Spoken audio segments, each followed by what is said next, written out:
Suppose that I own the means to provide all the oxygen to the world.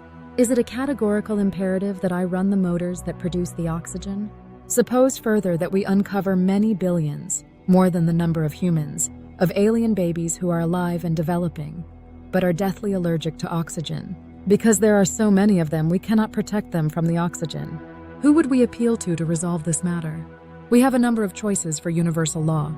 1. If one controls the means of life, one must provide those means to the greatest number. 2. One should act in such a way as to preserve the greatest sentient life forms. 3. One should act in such a manner as to preserve the greatest number of your own species.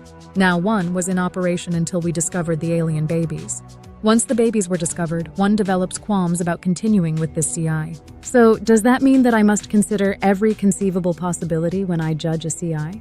Who should make the decision? Kant seems to be suggesting that each one of us is capable of making the judgment. So it seems that Kant is saying that we should just do the best we can. The more we know or understand, presumably, the better our CI would be. So those who are not philosophers may be forgiven if they make faulty moral choices.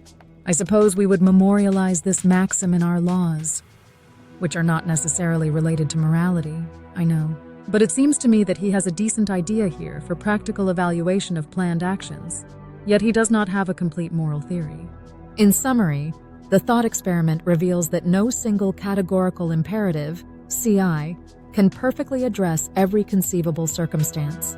Initially, if one controls the means to provide life, here, oxygen, it might seem that the duty is to serve the greatest number. But when we uncover billions of alien babies who are fatally allergic to oxygen, this maxim unravels.